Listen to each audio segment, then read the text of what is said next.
Is Australia, New Zealand on your travel to-do list? Today we're going down under for a review of 16 days on Azamara to Australia and New Zealand. Stay tuned.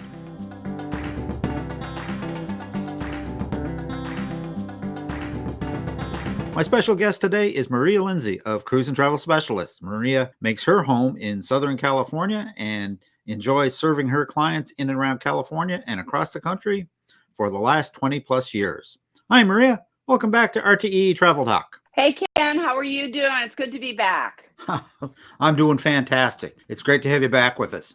Thank you. Where in the world have you been traveling since the last time we talked? Well, I have been down under. I escorted a smaller group. We escorted on Azamara, my husband and I. Fabulous. We've always wanted to go to New Zealand and also to Australia. Oh, fantastic, fantastic. It's been a while since you were on Azamara. Did you notice any difference since they changed hands? You know, not necessarily. The last time I did Azamara, Ken, we did the Baltics 2 years ago. Yeah.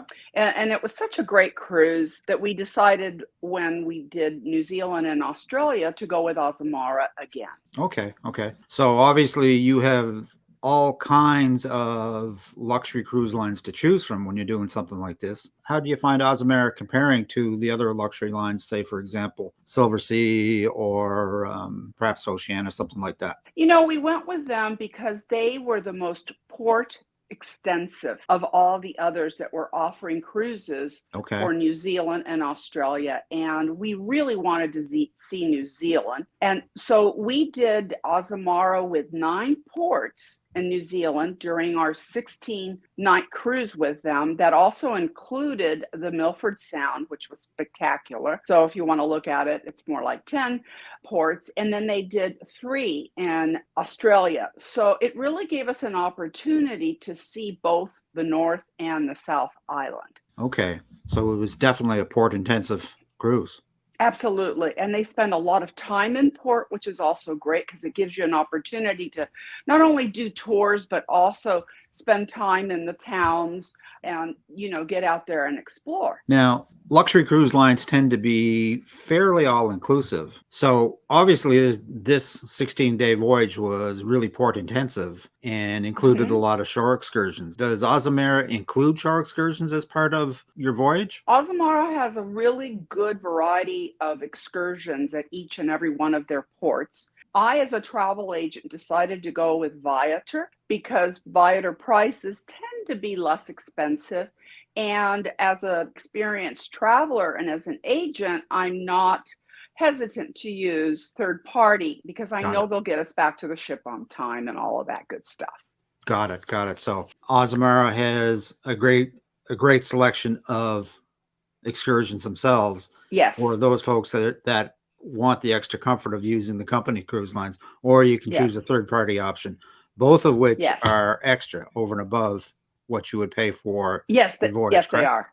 Okay. Yes. 3 important questions we get on any one of these reviews is, how was your stateroom?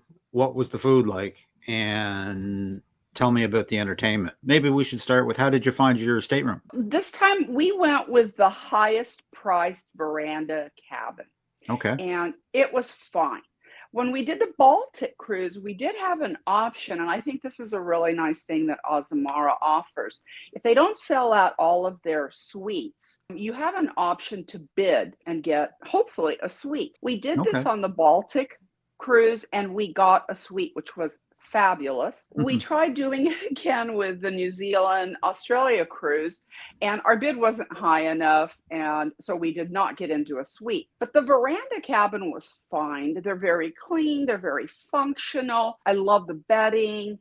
I love having a veranda, a balcony that we can go outside and enjoy the fresh air, read out there, have breakfast, whatever, you know, you feel like doing. About the only thing I found that was a little bit on the small side was the bathroom, I have to say, especially the shower area. But other than that, we were quite pleased with the cabin, and our cabin steward was excellent. Super. What ship were you on? We were on the Journey, the Azamara Journey. It has a total of 692 passengers, and the ship was not completely full for that sailing. What about technology on board, Maria? Did you have high-speed internet? It is an option. You can buy internet packages, and in addition to the standard packages, you can also upgrade to a high-speed package. Okay. Okay. Now, what about near and dear to my heart? Talk to me a little bit about the food and the culinary experiences on board. That's another reason why we chose Azamara again. Okay. The food is fabulous. One of the nice things we were able to do was to buy a dinner package, which gave us, for $200 per person, it included the chef's table, which normally goes for $100. Right. And I'll talk a little bit about that in a minute. And then you also get 4 additional entrances to their specialty restaurants of your choice.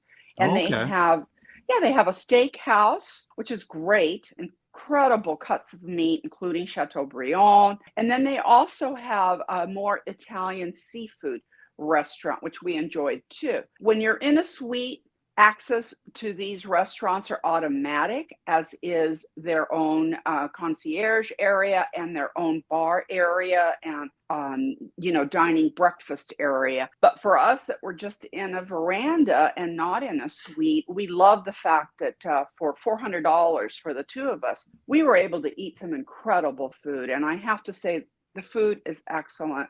The nights that we ate in the standard dining room, the food was just as good. I think that I ate all the escargot in the dining room. My husband kept handing me breath mints, but I just loved it. It was excellent. The serving staff is just unbelievable. Oh, fantastic. So there's how many specialty restaurants? Is there 3 specialty restaurants or 4? There are actually 2. Okay. They have the chef's table, right, which is part of the steak restaurant, and then they have the main dining room. Now, I want to say a little bit about the chef's table. If you're a foodie, and I'm a foodie, and I think you are as well, you will love the chef's dinner. They offer different themes. We went with French. They do offer Italian, and on certain sailings, they offer Asian. Right. We love the French. You start, it has wine pairings, so you start with a beautiful glass of Veuve Clicquot champagne, which is one of my favorites, and every dish is paired with an exquisite French wine. They have a sommelier that tends to the dinner along with the chef, the head chef on the ship, that explains the dishes to you. It's usually no more than about 12 to 14 people at this large table. If you're in a group, you know who you're going to sit with, but if you're not, it's a lot of fun to meet other passengers. So it's a great experience. I highly, highly recommend it. Oh, fantastic. Fantastic. Yeah. So the steakhouse specialty restaurant, which includes the chef's table, and then an Italian themed specialty restaurant. Okay. Yes, plus, exactly. Plus your main dining room. Right? And then, of course, they have the buffet, more of a breakfast type restaurant, and they have an outdoor buffet and grill area too. So, it offers quite a bit. And then for during the day, and this is one of my favorite things because I do enjoy my cappuccino or latte in the morning, they have a wonderful espresso bar area. I call it the mini Starbucks because they have a great person that makes a delightful array of different coffee drinks. Right. You get to have breakfast items in the morning. They expand to sandwiches in the afternoon and more dessert-like servings, I should say, in the evening. And that's open starting pretty early into pretty late in the day. Oh, fantastic. And obviously they have room service as well. Oh, absolutely. So Maria, one of the things that I found when we travel, and it's kind of like a hidden thing that people don't really realize, is the main dining room is quite often open for breakfast. And it seems to be a fantastic place to go have breakfast. If you're looking for a great place to have breakfast in the morning that's kind of quiet with great service. Did you find that in Azamara? And if so, tell me about it. Oh, absolutely. We took advantage of both the buffet area for breakfast, which, by the way, has an enormous variety of different breakfast items. You can't even imagine how many. But there were mornings where we really wanted to relax and Right. not have to serve ourselves and deal with that whole buffet line, which was never busy, but we loved going into the main dining room for breakfast. We could sit down. It was quiet. Our server was great. We could have beautiful eggs Benedict, omelets. You know, I like my lox with bagels and cream cheese. So it was a really nice alternative. Yeah. It's just one of those hidden things about some of these ships as you shoot. Yes. Is breakfast in the main dining room can be great. Yes. And a lot of them also serve lunch too. Yeah. So you should always check Yeah. when you're on a ship to see if the main dining room has these options for you. Yeah. Because you're going to get essentially the same service that you do at night. Yes. Personalized service. So it's a really nice thing. Yeah. So was there lots to do on board in terms of entertainment? You know, Azamara, unlike the large, big ships, doesn't offer the big Broadway production shows, but they do offer shows. They have a troupe and that, you know, will do smaller Broadway-like shows that are themed. They also, this ship had an excellent band. The leader of the band was an excellent pianist that did some shows on his own. I really enjoyed it. When I sail, I always find a particular area on the ship that I tend to hang out in. So did you find a secret spot on board Azamara that you and your husband liked? You know, we all loved what I call the upstairs bar. It's at the front of the ship. You know, all the windows are glass, so you can sit there and watch the ship sail and have some nice cocktails. And they had a wonderful group with a female singer that sang everything from pop tunes to Frank Sinatra standards. So that was wonderful. We really enjoyed that. We would go there every night before we would have dinner. And so that was one of our favorite spots because it was just very scenic. And then they also have a piano bar on the side of the ship that's also great. The piano player was wonderful. Some of the musicians from the band on the ship would come.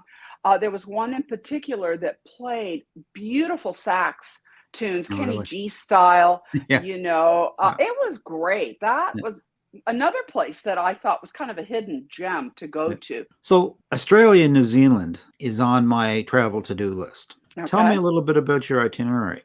You know, what prompted you and your husband to go to do this New Zealand thing, New Zealand, Australia, and let's hear about some of the highlights. My husband was kind of the impetus behind this trip. My husband played rugby many years ago, and New Zealand is known for rugby. So that was one of the reasons. And for me, the beauty of New Zealand, I knew that it was going to be a really beautiful place to go visit. A lot of people say it's very similar to California. So we started the trip with a 3-night stay in Auckland, which we loved. Auckland's a great city. It's a smaller city, so it's really walkable.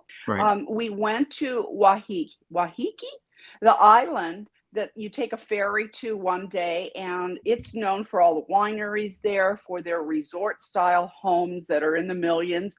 Beautiful island to go to. We did a really fun wine tasting tour there that we really enjoyed. We did an e-bike tour while we were there also and got to see the city from a different perspective. So we really enjoyed the time in Auckland. And then from there on, we started the journey going through the eastern side of the North Shore. One of the places that New Zealand is really known for is a place called Hobbiton. Hobbiton is the location. Yes, it's I know where you're going. Yep, it's the location where the Hobbit movie, the exterior scenes were filmed, and also the Lord of the Rings. It's really magical. I could not believe how wonderful. Extremely popular. Yeah. Yes, everything was to scale, so that was really neat. And then what they did after the popularity developed is they decided, why not build a Hobbit home that people can actually go into? It was built to scale, and you actually walk into this Hobbit home that is so detailed you just can't imagine. And that was really a neat experience. And then you end up going to a pub, which was one of the buildings in the movies. And at the pub, you get a free beer and you get to enjoy a little bit more of the scenery. And then some of the other highlights were when we went to the Bay of Islands. This is an area that is dotted with like over 140 small islands. We did a catamaran cruise that was great. It was a beautiful day for sailing. It took us off into an area where we threw the anchor down and got to go swimming, and they had big long paddle boards for us. There was an area where people could hike if they wanted to. That was another really fun experience. We did some more cycling in other locations. We like doing city tours too in some of these ports to get a feel for what these cities look like. Christchurch was very interesting. Christchurch had been demolished by an earthquake, unfortunately, the center of town several years ago. And the town was basically shut for 3 years until they were able to rebuild it. And so they have done a great job of rebuilding it. So that was another really good place to go to. I can't describe the scenery between the cities and going to all the different places that we got to see. It was really spectacular. So you were gone for 16 days? Yes, 16 nights. 16 nights. Did that include your 3-day pre-extension in Auckland? Okay, we actually did a total of 10, I would say 10 ports just in North and South Island, New Zealand, including Auckland. Okay, I'll call that a port. And I'm also going to include the Milford Sound, which is not a port, but it's a very spectacular place to cruise through. Right. You know, you're at the bottom of the world. Okay. Yeah. And that's pretty neat to see the fjords and the waterfalls and the snow up in the mountains. That was just really, really spectacular place to cruise. And do you need 16 to 19 days for it? You know, to do it justice? You do. I think you do. Yeah, I think you do. You know, it's a far place to get to. Yeah. You know, you're down under, and it takes time to get there from the States. And why not really see this place than just go to, you know, a handful of ports? 7 days just not going to cut it. I don't think so. I think it did it justice by doing the amount of ports that we did in New Zealand. And then what we did for Australia is they took us to Tasmania, to Hobart. We did an overnight there, which was also spectacular. I did get to see a Tasmanian devil. I have a dog who we refer to as the Tasmanian devil. So that was a lot of fun. Yeah. And then we went to Eden, which is a very small little town, but in Eden we got to see some of the rural area, we did a really nice beach hike there, and we saw loose kangaroos on a golf course, which was a lot of fun. And then ended up in Sydney, and we chose to do 5 nights in Sydney to really see Sydney. And I can't say enough about Sydney. The harbor there, spectacular. The Opera House, the bridge. We did some fun tours there. We did a bike tour. And by the way, you can walk the top of the bridge, the arch, on top of the arch. And people do this. It's a little bit pricey to do. It's not up there for me because I don't mind heights, but probably not for the faint of heart. It isn't. Okay. But we did get to ride. We rode our bikes over the bridge on the tour that we took. So that was a lot of fun. Okay. So if I understand this correctly, you did 3 nights pre. Yes. That started in Auckland. Yes. Then you had a 16 nights on the Azamara journey. Yes. And we finished it up with 5 nights in Australia. Yes. In Auckland, we used Viator, and we also used them in Sydney. So we did not use the Azamara tours. There is pre and post tours available with Azamara as well then. Okay. Yes. Yeah. Okay. You can book tours with them for Auckland and tours with them in Sydney. And a lot of the passengers did what we did, you know, at least 2 to 3 nights in Auckland, and you need at least 3 nights in Sydney as well. So we kept running into a lot of the ship passengers, you know, post especially, that we got to know. Right on. You were on board Azamara. What type of guest is best suited for an Azamara cruise, do you think, Maria? I think that Azamara probably caters to, I would say, a 50 and over crowd. Okay. It's usually people that are somewhat mobile, athletic. When you go to these many ports, you know, there's walking involved. We did not see very many people in wheelchairs or walkers. It's not that kind of a crowd. Right. So I really enjoyed the fellow passengers that we Yeah. met. They were wonderful. So it's an active itinerary. I would say so. Yeah. There are options that are not as Yeah. aggressive on the tours, but when you go to places like New Zealand, you get adventuresome people that like to travel Yeah. and like to go off the beaten path. Yeah. I suppose I have to ask if I did have mobility issues, Hmm. would this be a good choice, or do I need to have a good conversation with my expert travel advisor about what my limitations are and whether this is the right itinerary? If you have mobility issues, you should always talk to your travel advisor, okay? Because Okay. they know best and they can really help you find the right cruise. With Right. Azamara, I think that it's doable, but you need to make sure that you choose excursions that are more city tour related, Right. that do not involve as much walking. I mean, I'll give you an example. We did a bike tour and we had some people that decided that e-bikes, oh, it's a great idea. I don't have to pedal as hard. They had a really rough time. We cycle, my husband and I. Right. So we're comfortable on bikes. And I was a little bit afraid for these two people. They ended up crashing. Oh, Not no. terrible. They were not really hurt, but they kind of posed an imposition on the rest of the group, had to stop almost 3/4 of the way through and taken back. Oh, And dear. Yeah. you have to pick your excursions wisely. If you Yeah. haven't been on a bike in 20 years, It's probably not a good idea. Not a it's good not a idea good to idea, experiment on it when you're on Yeah, vacation. yeah, yeah. Yeah. That old adage that if you ride a bike, you'll never forget to ride one. Well, I Yeah, don't I know don't know if about that that. works. Exactly. Yeah. And Yeah. your travel advisors have been on enough cruises and seen enough passengers on these excursions that they can really help you pick your excursion choices. Exactly. So, Maria, this is absolutely super information. Is there anything else you'd advise people who might be looking to book an Azamara cruise or any type of cruise down under? Again, it's such a personal thing. I have Yeah. people that prefer the larger ships because, first of all, some of them like to gamble, and there is no casino on Azamara.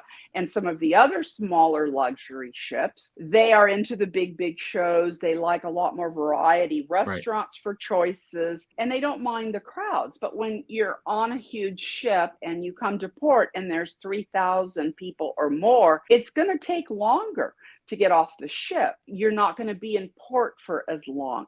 Yeah. You rarely do an overnight. It's such a personal thing, but for me, I think the smaller ships offer better service because there are more crew members to the passengers. The ratio is Yeah. better. You have a ship that I think, as far as the food goes and the amenities, they are more luxurious, easier to walk around, get to know fellow passengers. And then the fact that these ships really do spend more time in port and that they take you to many more ports than the large cruise ships. So I'm a big fan of Azamara, but I'm not adverse to Oceania, to Silver Seas. Crystal is back, Yeah. Seabourn, to some of the other ships out there. Oh, fantastic. Wonderful. So if folks wanted to find out more information about the Mhm. next cruise vacation, how would they get in touch with you, Maria? Well, you can reach me at maria@cruiseholidays.com. I'm going to spell it for you because it's a little tricky. It's MARIA at cruise, CRUZ, holidays, HOLIDAYS.com. And my phone number, my business line is area code 714-357-0223. And I am out of Southern California, though our agency is based up in Lake Oswego, Oregon. But we help people from everywhere, even, outside of the U.S. Super. I'll leave those links in the description for those folks that might like to reach out. Now, one of my favorite things being the host of this channel is I get to live vicariously through all of the guests guests that I interview. So I have to Yes. know what's next on your travel to-do list. Where are you and your husband off to next? We're really thinking, we loved a river cruise in Europe.